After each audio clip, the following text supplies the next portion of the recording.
Shalom Aleichem. Today is Yom Hamishi B'Shabbat, Kaf Aleph B'Tamuz Tavshin Peh Leminyanenu, corresponding to the 17th of July 2025 Leminyanam. And we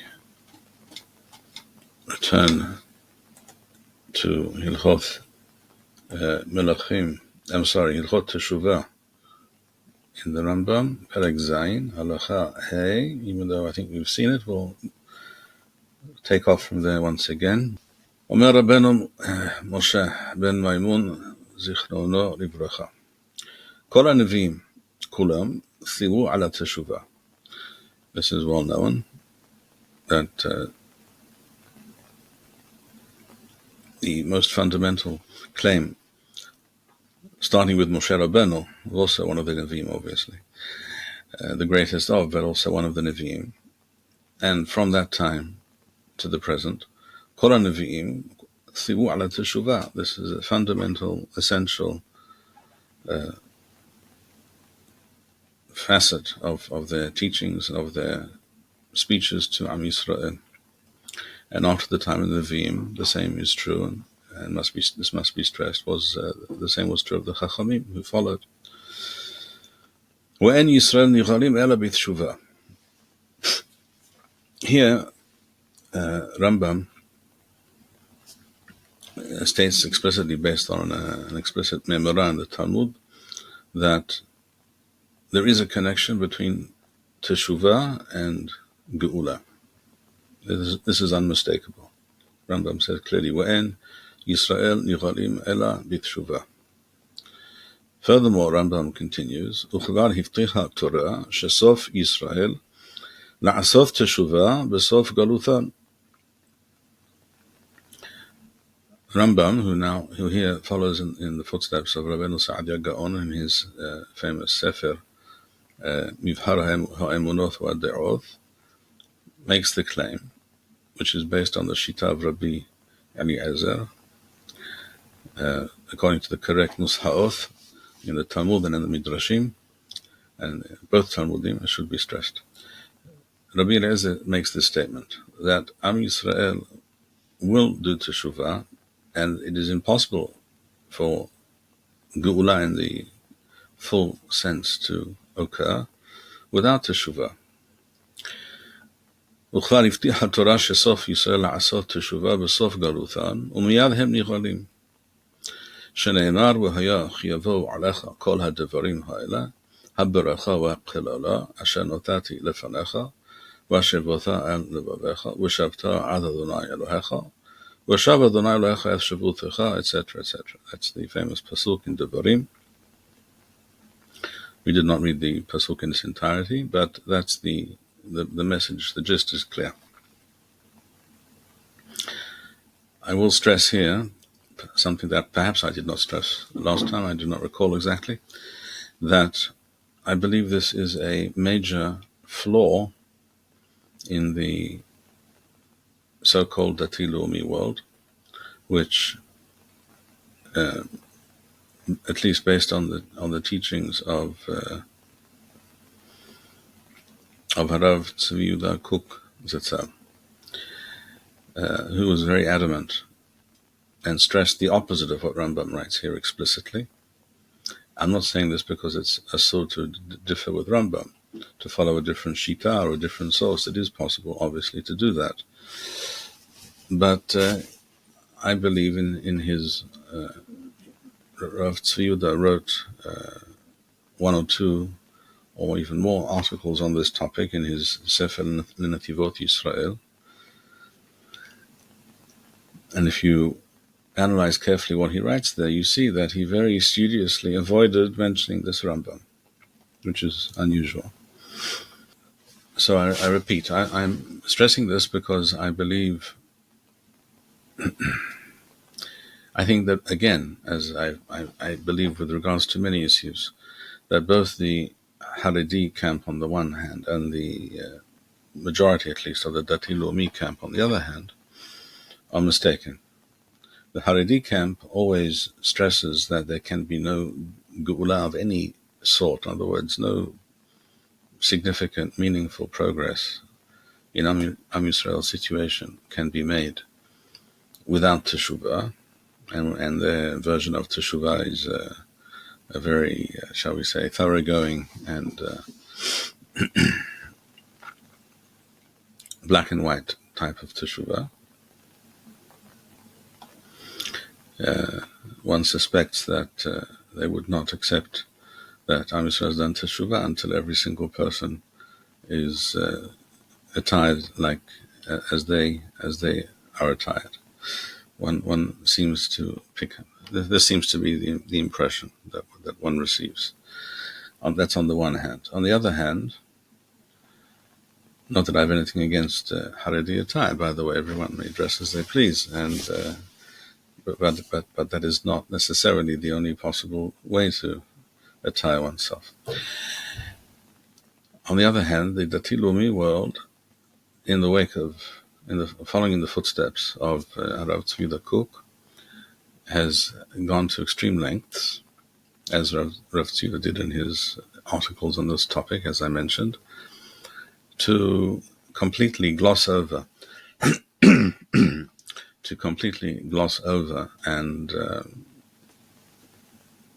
ignore this fact, this statement of Rambam here, and that which is based again on an explicit statement in the Talmud and in Masechet Yoma, and this is also strange. The insistence that Gula is possible based on without any significant, meaningful awakening, spiritual awakening within Am Yisrael is also a strange claim, and particularly so when you look into the Suryot, which we won't do right now, and you discover that much of these teachings are based on inaccurate texts, inaccurate girsaot, and therefore inaccurate perushim on those girsaot, on those texts, inaccurate understandings or misleading understandings. This whole shita is most definitely problematic. Rambam makes it very clear, as does Rabbeinu Saadia Gaon, that, namely,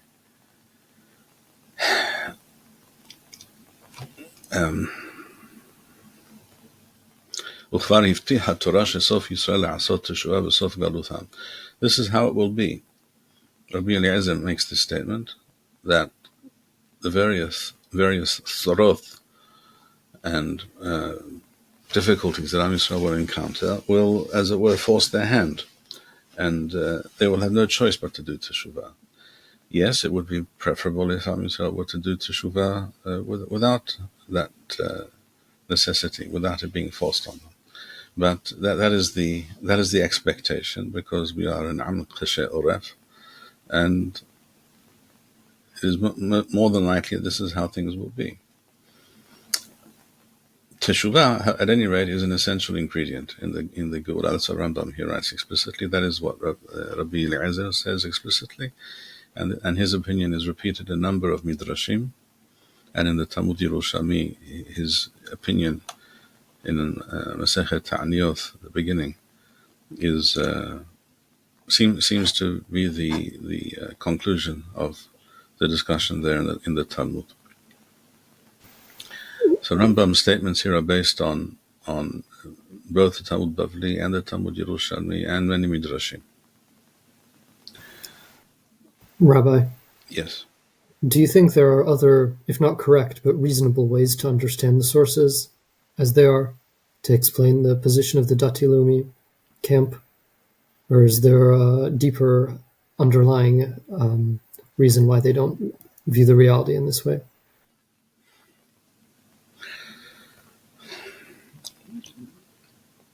I believe that Rav Tzvi Kook was focused on, some might even say obsessed with,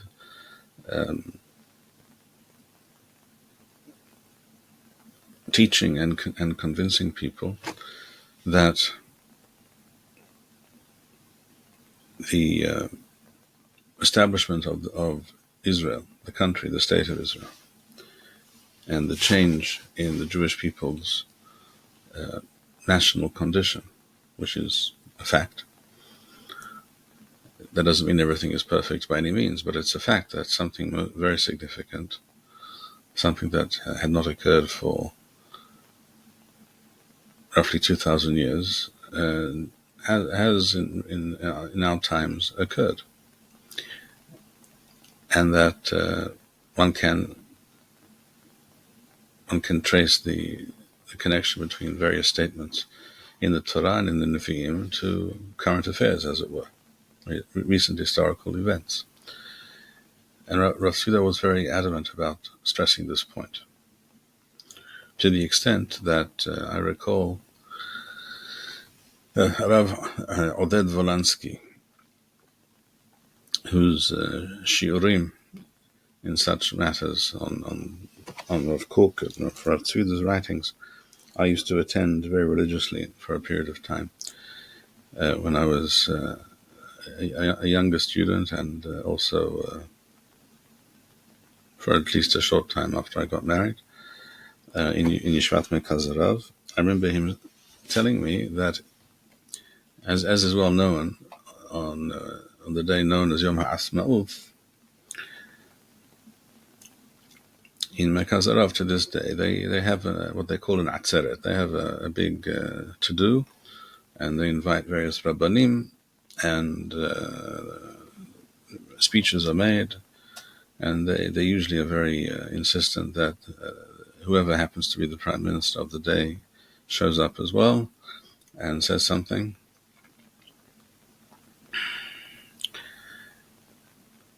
And the same thing is done on Yom Yerushalayim. These are two very big, also events that were covered in the media, televised usually, what have you. I personally, after a few years, I could no longer stomach it, and I no longer attended these gatherings. But the fact is that the yeshiva made a very big deal of these events, and they are a fixture in Israeli society, one can say. So, in the year Tavshin Tethwel, 1955, the Minyana, this individual, Rav Oded Volansky, said to me that, of course, the Rabbanim that are invited to speak can also change with the times. So at that time, there was a famous Rav, whose name was Rav Yosef Zevin. You may have heard of him. A very great and unique Talmid Chacham. And Rav Tzvi was on very good terms with him. If I'm not mistaken, Rav Yosef Zevin used to participate in the minyan in the early years of Israel's history. A minyan that was held and established by Harav Maimon, the head of Mossad Rav Kook, who was also Sarat Datoth, Minister of Religions, as it's called. I'm not sure that somehow, for whatever reason, I'm not sure that covers the current state religion of Yitzhak Amit and his fellow criminals, the progressive, atheist, humanist religion. For some reason, it's not included in the purview of Misrad Datoth. That's something quite mysterious that needs to be looked into. But Rav Maimon was the head of Mossad Rav Kook. He was also Sarat Datoth, as I say, and there was and still is an institution known as Mossad Rav Kook, which is a publishing house today. Curiously enough, completely run by Haredim. At any rate, yeah, it's one of those interesting quirks of history, but it's a fact.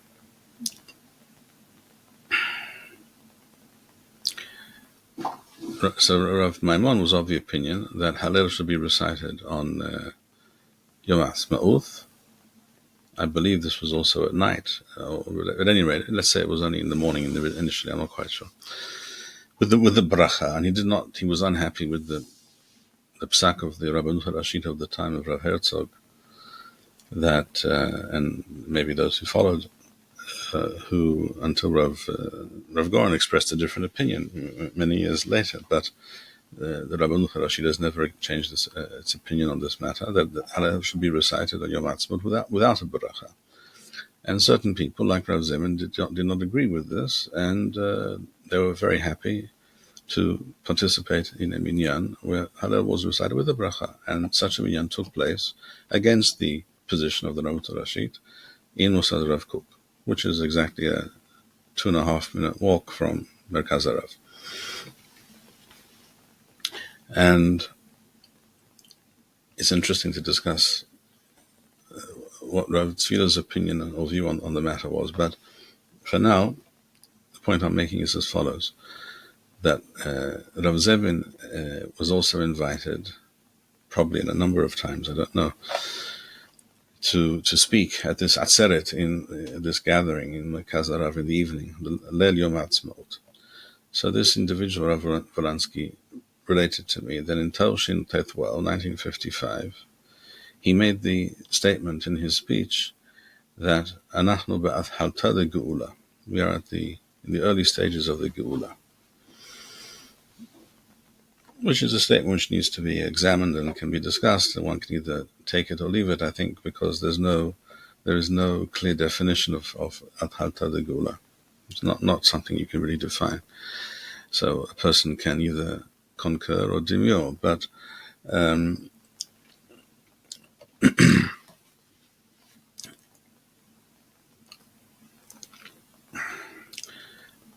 when Rav Tzviila got up to speak after Rav Zevin, he explicitly disagreed with Rav Zevin. He said, "We're not nachnu lo be'athalta de Geula, nachnu be'emsa'ita de Geula. We're not in the beginning of the Geula, we're in the middle." Which is also an interesting statement. How exactly you know and how you define this. And I don't have a device which can measure such things, and I'm not sure how others think they do. But anyhow, that's what he told me. In other words, the point of this was to explain that Rav Tzviila was very, very adamant that people relate to the current reality, even way back then, as already a clearly advanced stage of the Geula. And to that end, I think that he saw in the sources what he wished to see. This is not, it shouldn't be unusual in anyone's eyes that this happens all the time. In exactly the same way, the Rebbe Satmar saw in the sources what he wished to see, and presents the view of the Rambam, for example, as he wishes to see it, based on certain sources in the Rambam and certain statements in the Rambam, which it's clear, for example, that Rambam later changed his mind about. So, in general, many people, including many Chachamim, fall into this trap of, in English today we refer to it as something bias, what's it called? Implicit? No, confirmation bias. That's the term that people have come up with. And that's basically what we're talking about, confirmation bias. This is true with regards to many, maybe even most Chachamim, on many, perhaps most issues. And this is a problem. It's a difficult thing to avoid because human nature is so.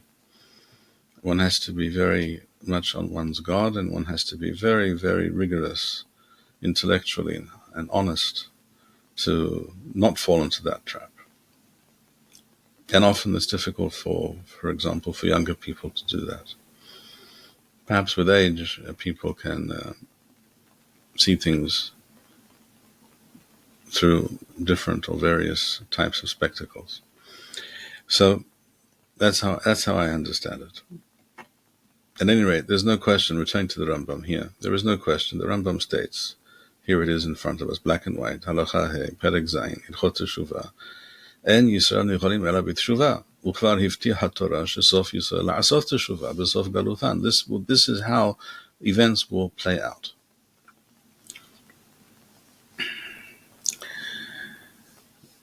This is and to somehow pay some kind of lip service to these kinds of statements, or the Shita of Rabbi Eliezer, Rav Tzvida, for example, used to claim that the return of Am Yisrael to Eretz Yisrael itself is a part of the process of Teshuvah,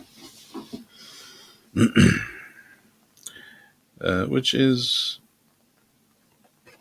a rather vague and unsubstantiated claim.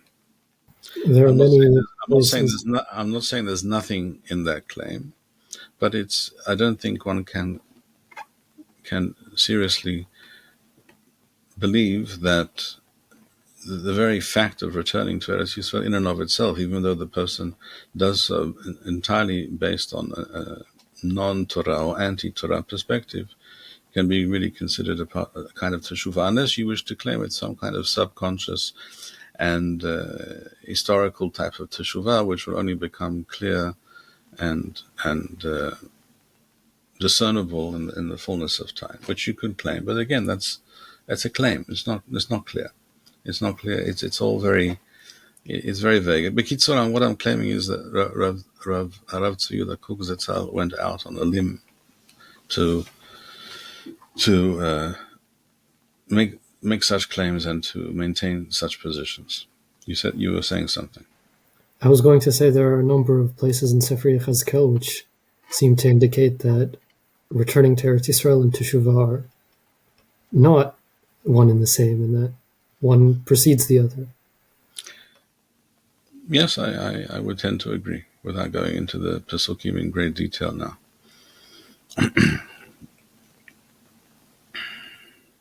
Very well. So in Halakha, Rambam continues. Gadolat Teshuvah shemekarevet et ha'adam lashechina. So here we're not talking about Am Yisrael, as we were in the previous Halakha, the previous statement. Here we're speaking about the individual. Shne'emar Shuvah Yisrael ad Adonai Elohecha. V'ne'emar Shuvu adai num Adonai. V'ne'emar im teshuv Yisrael num Adonai elai teshuv. Kolomar im tahzor b'teshuvah bi tidbak. So it's interesting. The Pesukim that Rambam quotes are actually referring, it seems, to Am Yisrael as a nation. But there also can and should be understood as referring. They should be understood as referring to the individual as well, which is also true. Halacha Zayin. Hateshuvah mekarevet et harehokim. Emesh haya zeh sanui lifnei hamakom. Yesterday, this individual was very distant and even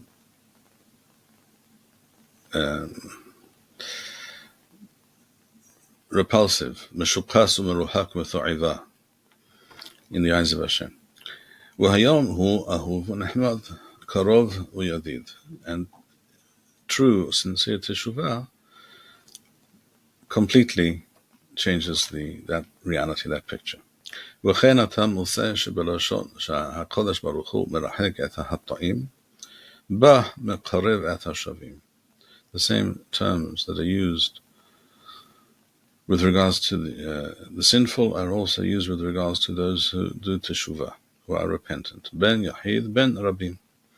שנאמר, והיה במקום אשר יאמר להם לא עמי אתם, which is what was said about Am Yisrael when they are חטאים, יאמר להם בני אל חי. ונאמר ביחוניה ברשעתו, כתבו את האיש הזה ערירי, אם יהיה קוניהו בן יהויקים מלך יהודה חותם על יד ימיני. So the mashmaut of that pasuk is that Yechonia will not, is without hope. V'chevan sheshav b'galutho, and seeing that he repented in the galuth, where he found himself, ne'emar b'Zerubbabel beno, and yet it says about his son Zerubbabel, It's not entirely clear whether Zerubbabel was his son or his grandson, but all right, whatever. ביום ההוא אקחך זרובבל בן שאלתיאל עבדי נום אדוני ושמתיך כחותם. So even the very same expression is used, and these expressions are contradictory. In one case, Yechonyan and his descendants are without hope, and on the other hand, all of a sudden there is hope. So the difference is the Teshuvah in the interim is what made the difference. And therefore Rambam continues and says, Halacha Het, Kama me'ula ma'adat Teshuvah. אמש היה זה מובדל מאת השם אלוהי ישראל. אמש היה זה מובדל מהשם אלוהי ישראל, שנאמר עוונותיכם היו מבדילים ביניכם לבין אלוהיכם. A person was again distant from and separated from Hashem. צועק ואינו נענה, and the consequence of that is that a person may cry out to Hashem and pray for this or that. שנאמר גם כי תרבו תפילה אינני שומע. ועושה מצוות וטורפים אותם בפניו, and his mitzvot which are done while he is still acting incorrectly. שנאמר מי ביקש זאת מידכם רמוס חסריי. In other words, performing mitzvot on is like building when one has not done teshuvah, is like building a building on without solid foundations. Mi ram bachem u'yisgol delatayim, orotechem safu al zivhechem u'ichlu basar. In other words, all these things that you're doing, korbanot, mitzvot, are me'usim, they are unwanted and repulsive in my eyes. Vayom hu mudbak b'shechina, shene'emar v'atem hadvekim b'Adonai Elohechem. So this is, you would think this is something that every person and Am Yisrael as a whole also would wish to achieve, this reality of being Devekim B'Hashem. Tho'ek v'na'aneh miyad, shene'emar v'haya tara mikro v'ani a'aneh, v'osem mitzvot u'mekablim otam b'nahat, v'simha, shene'emar ki chavar rasah ha'Elohim et ma'asecha. So clearly Rambam's message here is for people to take stock of who they are, where they are. Am Yisrael should do the same thing, of course. And having done so, things will most definitely improve. This is essentially, in a nutshell, what Rambam is stating. Again, these are explicit pesukim. There's nothing here that anyone could disagree with. ולא עוד אלא שמתאווים להם, שאמר וערבה לאדוני מנחת יהודה וירושלים, כי מעולם וכשנים קדמוניות. In other words, when Teshuvah has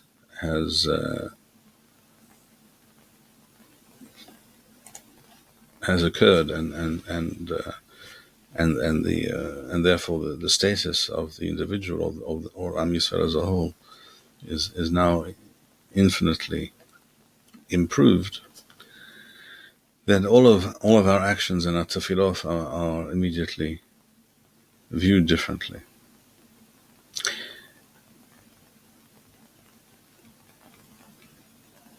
And I return for a moment to what I was saying before about the various statements and teachings of Rav Tzvi Yehuda Kook in these matters. Because if you are overly successful in explaining and teaching people, convincing them that Geula is happening now before your eyes and will happen, and it's inevitable. The cosmic machine is now the button has been pushed. The big red button of Geula has been depressed, and now the Geula is just a matter of waiting and watching. I think this is a very serious problem. I think people forget all these things that we just read here. I think this is a very major problem in the religious Zionist world. And as I said, on the other hand, in the Haredi world, they are incapable of seeing that which is before them and internalizing the various changes and realities before our eyes, and they stress the exact opposite. Just as Harav Tzula used to stress that we are now in the middle of the Geula, I'm quoting again literally, the Haredim are very adamant and constantly will tell you, Anachnu begaluth. Both sides are misguided, in my view, when it comes to these things. This has to do also with the fact that human beings generally prefer something black or white, and not something which is actually a shade or various shades of grey. But there you have it. Those are the realities. Hilchot Taith, Rambam states, Ba'alei Teshuvah darkam liyoth shefarim wa'nawim biyoter. A true Baal Teshuvah will be affected by the process of Teshuvah if it is sincere, if it is real, if it is whole and wholesome. And therefore he will become very lowly in spirit, very humble. Im herefu othan hakesilim b'ma'asehim rishonim. And therefore, if silly,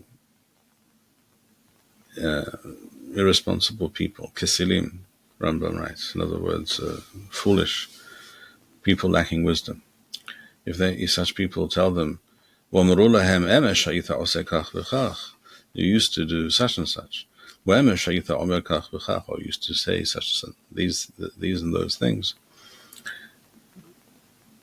And very often a person might take offense or may be upset. But a real Baal Teshuvah, ayagishu lahem, will pay no attention. Ela shuma'im usmehim uyoda'im shezo zechut lahem. The opposite is the case. They view this as something to their benefit. V'shekol zaman shehem boshim mima'asehem she'overu v'nichlomim mehem zechutam meruba u'ma'alafam mitgadeleth. The fact that a person recalls his former actions in former times and feels embarrassment or shame, that itself is a zechut, and that's part of the process of teshuvah, and therefore the Baal Teshuvah can live with such people and with such statements, which should not be stated. That's what we call hona'at devarim. It's something that should not be said at all, but as we know, many people say many things that should not be said. Wahet gadol hu lomar leval teshuvah, as Rambam here says, zachor ma'aseh chorishonim. It is a great sin to do precisely this thing. Remember what you used to do. Olas kiram befano kadele vayesho. This is very, very wrong. Ola haskir devarim wa'inyonim hadomim lahem kadele haskiro ma'asa. Any deliberate intention of embarrassing the Baal Teshuvah, reminding him, making him feel shame, particularly if it's done in front of others, then it's also mabin paneh haviro berabim, which is even more serious. Hakol asur umuzhar ala bichlal hunayat devarim she'ezhira ala Torah shene'emar v'lo thonu ish et amito.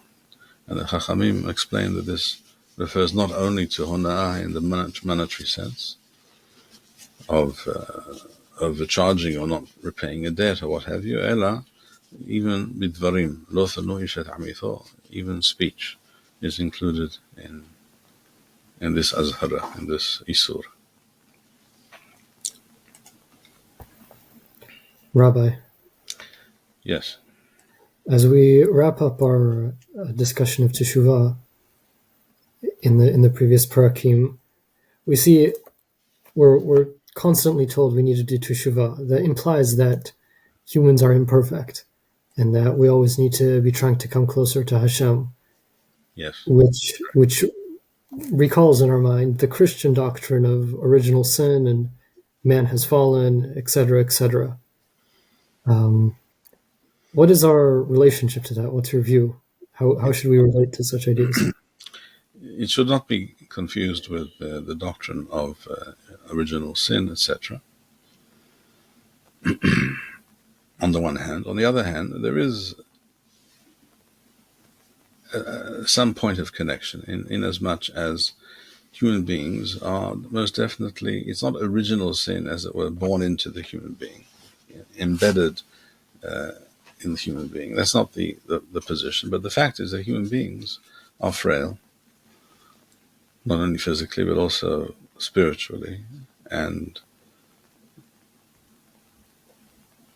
far from perfect, and tend to slip and slide by the way.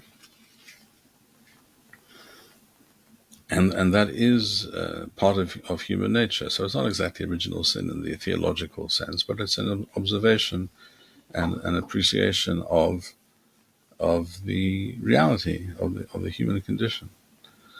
That's all. The difference between these positions, in other words, between the Christian position and the Jewish position, has many ramifications with regards to, for example, various aspects of human affairs and human life. One example, of course, is the traditional original position of all the Christian churches vis-a-vis sexual relations, marital relations, which is very extremely negative, and for that reason a priest cannot marry, for example. In other words, these two things cannot go together in their view. A righteous human being cannot be a human being who engages in sexual activity. That cannot happen. And this is, of course, not realistic, and is pernicious in many ways. I mean, we all know exactly how pernicious and in which ways. And that is a warped understanding of reality. I'm not suggesting that there were not certain groups or sects within the Jewish people preceding Christianity, amongst whom such views did not become current, or at least began to make their appearance in some of the statements and understandings and teachings of these sects and these groups. There were such things. In other words, we all know Christianity, when it comes down to it, is an offshoot of Judaism, a very, very misguided one, and a very problematic offshoot, but it's an offshoot. And therefore you can usually trace many of the problematic aspects of it in Christianity can be traced back to certain deviant sectarian views within the Jewish world.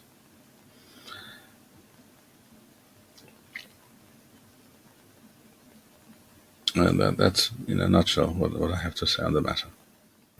So this inclination to do bad things is not some sort of supernatural pagam. It's just an observation about human reality, and we shouldn't try to get rid of it. Just channel it in the right way and sort of live with the fact as it is.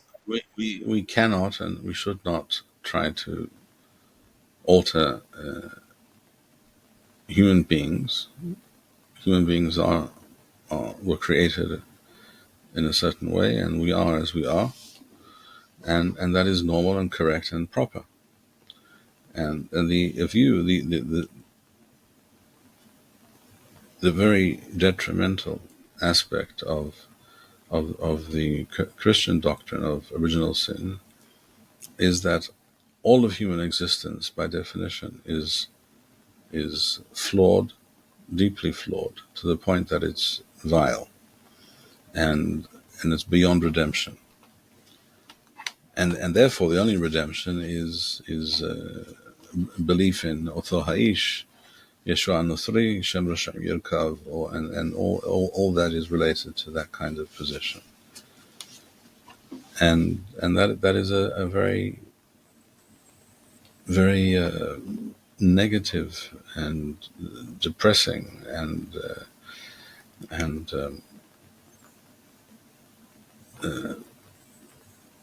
unpalatable view of human existence, which also leads to all kinds of aberrations, as we've mentioned, and many that we haven't mentioned.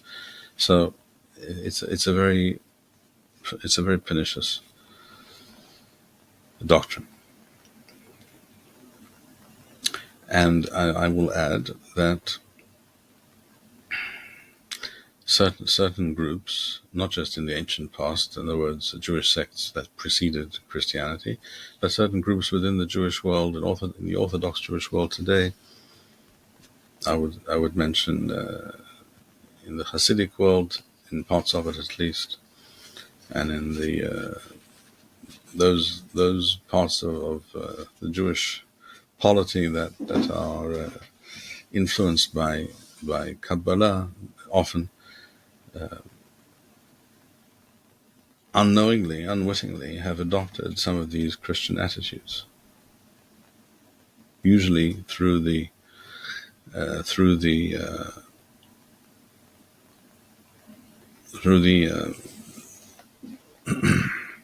the medium of the Zohar and everything that flowed from it, which clearly, in my view and the view of many, I think, was negatively impacted by Christian beliefs.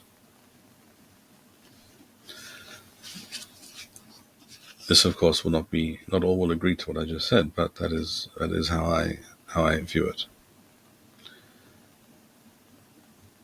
One can speak about the Zohar and Kabbalah as it developed in Spain initially, shall we say, and other places 750, 800 more years ago. One could speak about these things for days and weeks without end, but it's enough for now simply to state that in the Zohar you can see all kinds of influences and issues which are very problematic. And as with many, just as you can find certain problematic statements in Rambam's ideology and view on various things, both in Mishneh Torah occasionally and more commonly in Moreh Nevuchim. But that doesn't, Has v'shalom, that one should imagine that somehow negates the value of Rambam's writings. And the same is true of the Zohar. One can find many positive and profound statements and insights in the Zohar. But at the same time, one has to be aware one has to be able to think critically and know how to sift through the various statements and material that is before you, and know how to accept the correct, the good, and reject the not so good.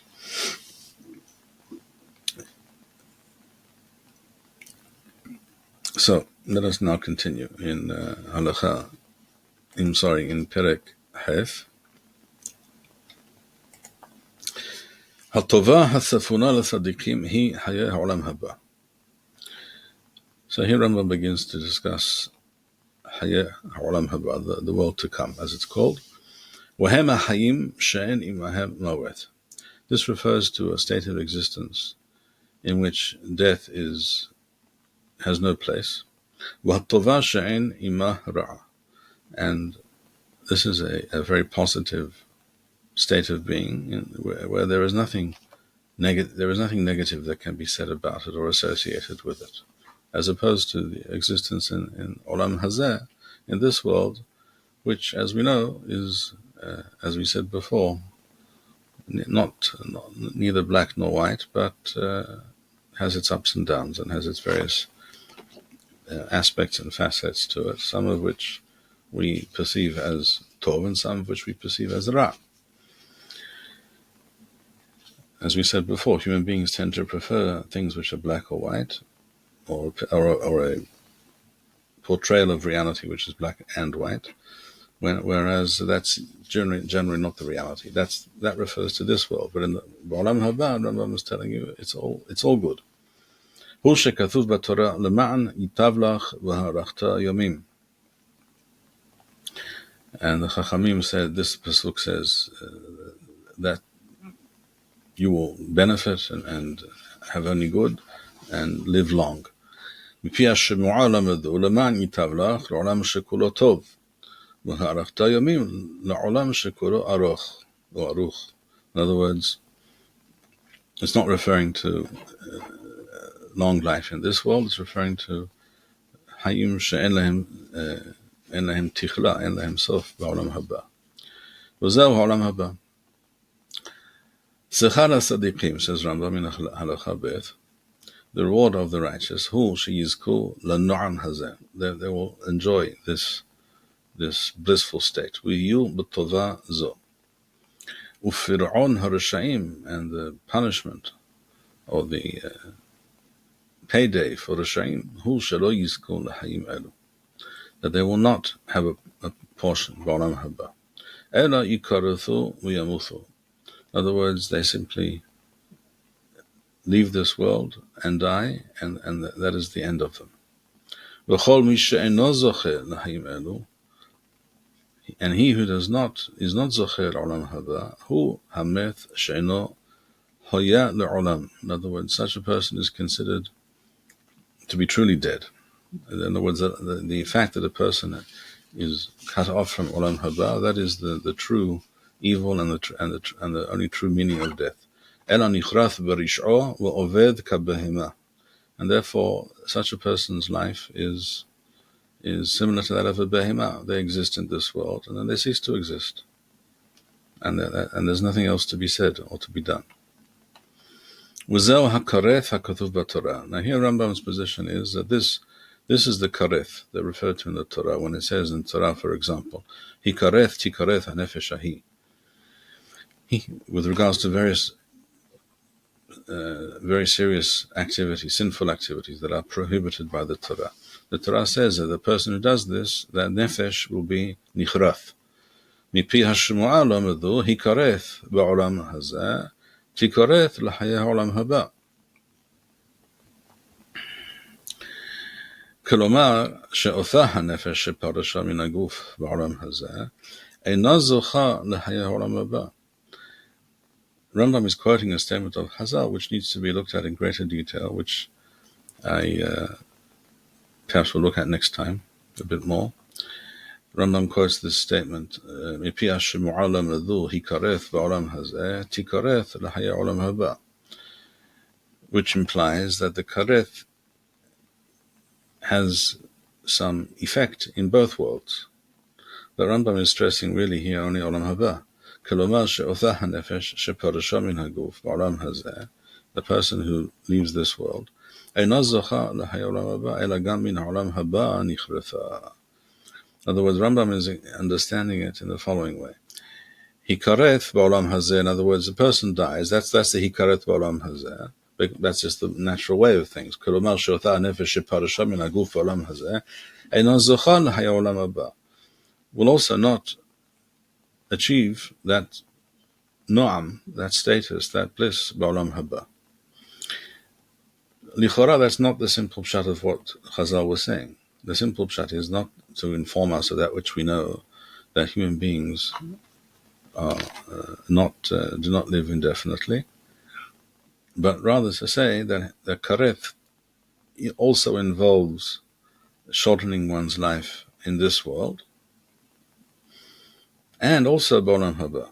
Hikareth ba'olam hazeh, tikareth l'haya olam haba. And this is one of the differences between Rambam's position on this and related matters and the positions of certain other Chachamim,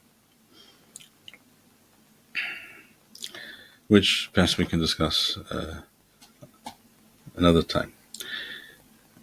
And here we shall end for today. היו ברוכים, חזקו ויאמץ לברכם, כל המייחלים לאדוני. ומי בזוכה לשמוע בשורות טובות, ישועות ונחמות, או נקמות וממילא נחמות. שלום, שלום.